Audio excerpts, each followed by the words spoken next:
आपको पढ़ाने जा रही हूँ अपने हार्ट के बारे में, यानी कि हम फंक्शनिंग कैसे करता है, हमारा जो दिल है फंक्शन कैसे करता है, उसकी क्या हमारी बॉडी में इम्पोर्टेंस है।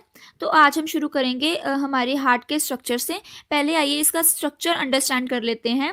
तो आप ये जो चीज़ देख रहे हैं, ये इतना सा ये पोर्शन है हमारा राइट एट्रियम, और ये वाला इसके एकदम पैरेलल ये है हमारा लेफ्ट एट्रियम, और ये है हमारा नीचे वाला। एक्चुअली इसके 4 चैम्बर्स होते हैं, तो ये हो गए 1, ये हो गया 2, और ये हो गया 3 एंड ये 4। ये हमारे 4 चैम्बर्स हैं हार्ट के।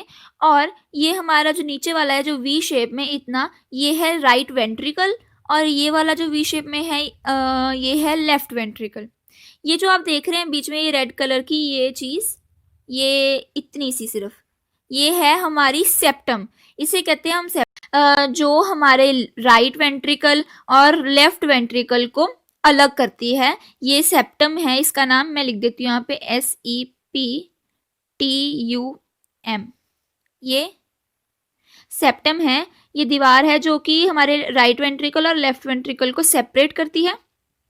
और ये जो है ये वाली, ये है हमारी यहाँ पे लिखा हुआ है सेप्टम, ये डिवाइडिंग वॉल है, ठीक है। और ये वाली है ये जो थिक वॉल्स हैं, ये भी थिक वॉल है जो कि हमारे राइट वेंट्रिकल को हेल्प करती है ब्लड आगे पंप करने में, ठीक है। तो अब ये जो है ये आप देख रहे हैं ब्लू कलर की, यहाँ पे लिखा हुआ है vena cava from upper body है, और ये नीचे से आती है vena cava from lower body. ये है हमारी पल्मोनरी आर्टरीज। आप एरोस की डायरेक्शन देख सकते हैं, यहाँ से हमारा ब्लड आता है और इधर से निकल जाता है बाहर।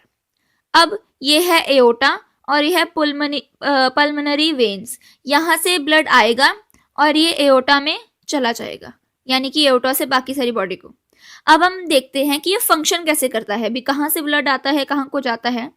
अब पहले हम पढ़ते हैं हमारे राइट पूरे चैम्बर के बारे में, पूरे राइट के 2 चैम्बर्स के बारे में। अब ये क्या है, अब हम इसे याद रखेंगे, कैसे याद रखेंगे कि राइट चैम्बर में कौन सा ब्लड आता है, ऑक्सीजनेटेड या डीऑक्सीजनेटेड। राइट चैम्बर में हमारा आता है डीऑक्सीजनेटेड ब्लड। तो हम याद ऐसे रख सकते हैं कि हमारा जो राइट चैम्बर है उसमें गलत ब्लड आता है, जिसको राइट चैम्बर सही कर देता है, यानी कि राइट कर देता है।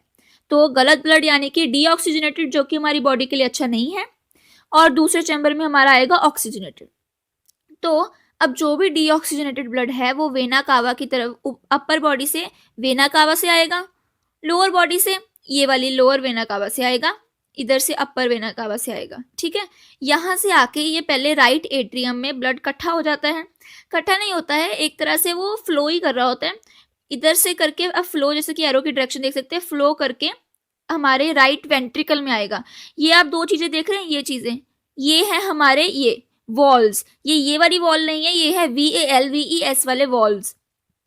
तो ये जो 2 चीज़ें हैं यहाँ पे इस डायरेक्शन में बनी हुई हैं, ये हेल्प करती हैं हमारा ताकि जब ब्लड इधर को आए तो जब ये पंप करे तो ब्लड हमारा जो है वो इधर को जाए, यानी कि हमारा जो राइट वेंट्रिकल ब्लड आगे पंप करे तो ब्लड इधर को जाए, ना कि इधर वाली डायरेक्शन में, उल्टी डायरेक्शन में वापस फ्लो कर जाए। वो तो वापस से फिर बॉडी को चला जाएगा, जो कि गलत होएगा। तो वो ये वॉल्स इंश्योर करते हैं कि हमारा जो ब्लड है वो रॉन्ग डायरेक्शन या कहीं उल्टी डायरेक्शन में ना चला जाए। उसके बाद ये हमारे ये जो राइट वेंट्रिकल है ये हमारा ब्लड पंप करता है आगे, यानी कि इस वाली वेन में, और इधर से ये ब्लड इधर को निकल के यहाँ को चला जाता है, और इधर से पल्मोनरी आर्टरीज की मदद से ये वापस लंग्स को चला जाता है। लंग्स से वापस से प्योर होके ब्लड अब आता है पल्मोनरी वेन्स में। अब हमने ये पढ़ लिया, एक और बार रिवाइज कर लेते हैं। डीऑक्सीजनेटेड ब्लड अपर बॉडी से इस वेना कावा के थ्रू और लोअर बॉडी से इस वेना कावा के थ्रू आता है।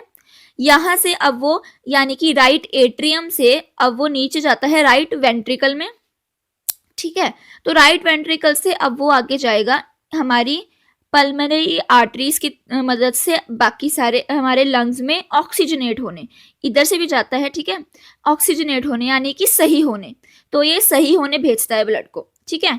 अब हम जब वो लंग्स से ब्लड सही होके आ जाता है तो कहाँ जाएगा, अब वो आता है यहाँ पर पल्मोनरी वेन्स में।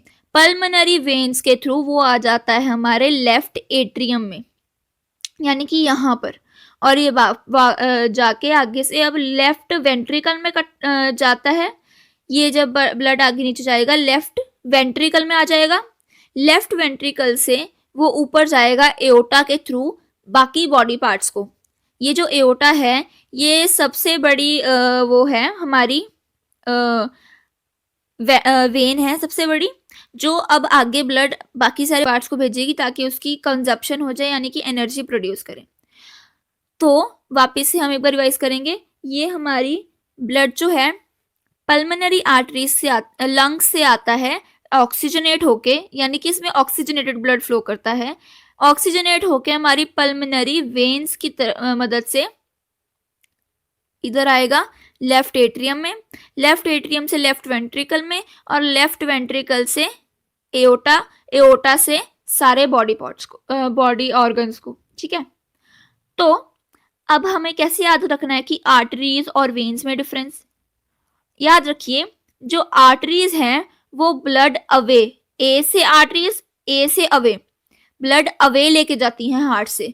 अवे लेके जाएंगी तो कहाँ लेके जाएंगी? लंग्स में डीऑक्सीजनेट होने। ठीक है, पल्मोनरी आर्टरीज यहाँ से अवे लेके जाएंगी ऑक्सीजनेट होने लंग्स के पास। लंग्स से आके ऑक्सीजनेटेड ब्लड, अब इसमें डीऑक्सीजनेटेड जाएगा लंग्स में, लंग्स से आके ऑक्सीजनेटेड ब्लड पल्मोनरी वेन्स के थ्रू नीचे आ जाएगा लेफ्ट एट्रियम में, लेफ्ट एट्रियम से लेफ्ट वेंट्रिकल में, वेंट्रिकल से एओर्टा, एओर्टा से वापस बॉडी पार्ट्स को, बॉडी पार्ट्स में कंसर्प होके वो डीऑक्सीजनेटेड हो जाता है, डीऑक्सीजनेटेड होके वापस से वेना कावा में। ठीक है, वेना कावा से राइट एट्रियम से राइट वेंट्रिकल, फिर वापस से पल्मोनरी आर्टरीज, फिर वापस से लंग्स, फिर वापस से इधर। ये सारा हमारा ये जो प्रोसेस है, ये जो सर्कुलेशन होती है ब्लड की, इसे कहते हैं डबल सर्कुलेशन।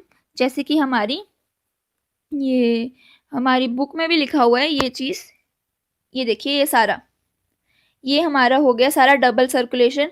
बट जो फिशेस हैं उनमें होता है सिंगल सर्कुलेशन। सिर्फ हमारे कह लो ह्यूमन बीइंग्स में डबल सर्कुलेशन होता है। ठीक है, तो अभी हमारा हो गया हार्ट का, हमने फंक्शनिंग ऑफ हार्ट पढ़ लिया है।